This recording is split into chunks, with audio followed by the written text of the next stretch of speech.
ನೋಡಿ ರಸ್ಕ್ ಥರ ಆಗ್ತಾಯಿದೆ. ಇದು ತಿಂತಾಯಿದ್ರೆ ಒನ್ ಮೋರ್ ಅನ್ಬೇಕು ನೀವು. ಏನು ಕಬಾಬ್ ಹೇಳಿ ಇದು? ಬೆಳ್ಳುಳ್ಳಿ ಕಬಾಬ್.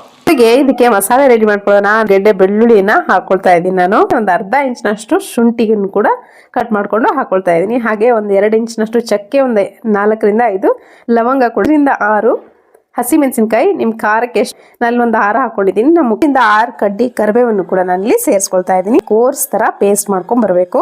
ಬಾರ್ದು ನೋಡಿ, ಈ ತರ ತರ್ತರಿಯಾಗಿ ರುಬ್ಬಿದ್ರೆ ಸಾಕಾಗತ್ತೆ. ಚಿಕನ್ ಅದನ್ನ ತಗೊಳ್ತಾ ಇದ್ದೀನಿ. ಇದಕ್ಕೆ 4 ಟೀ ಸ್ಪೂನ್ ಆಗುವಷ್ಟು ನಾನಿಲ್ಲಿ ಕಾರ್ನ್ಫ್ಲವರ್ನ ಬಳಸ್ತಾ ಇದ್ದೀನಿ. 1 ಸ್ಪೂನ್ ಆಗುವಷ್ಟು ನಾನಿಲ್ಲಿ ಮೈದಾ ಹಿಟ್ಟನ್ನು ಹಾಕೊಳ್ತಾ ಇದ್ದೀನಿ. ಸ್ಪೂನ್ ಆಗುವಷ್ಟು ಕಡಲೆ ಹಿಟ್ಟನ್ನು ಕೂಡ ನಾನಿಲ್ಲಿ ಬಳಸ್ತಾ ಇದ್ದೀನಿ. 1 ಸ್ಪೂನ್ ಆಗುವಷ್ಟು ಅರಿಶಿನ ಪುಡಿ ಕಲರ್ಗೋಸ್ಕರ, ಹಾಗೆಯೇ ಉಪ್ಪು ರುಚಿಗೆ ಎಷ್ಟು ಬೇಕು ಅಷ್ಟು, ಕಸೂರಿ ಮೇಥಿ 1 ಟೀ ಸ್ಪೂನ್ ಆಗುವಷ್ಟು, ಒಂದು 2 ಟೀ ಸ್ಪೂನ್ ಆಗುವಷ್ಟು ಮೊಸರನ್ನು ಹಾಕೊಳ್ತಾ ಇದ್ದೀನಿ. ಹಾಗೆಯೇ ಈ ಮಸಾಲೆ ಏನಿದೆ ನೋಡಿ, ಮಸಾಲೆಯನ್ನು ಕೂಡ ಇದಕ್ಕೆ ಸೇರಿಸ್ಕೊಳ್ತಾ ಇದ್ದೀನಿ. ಚೆನ್ನಾಗಿ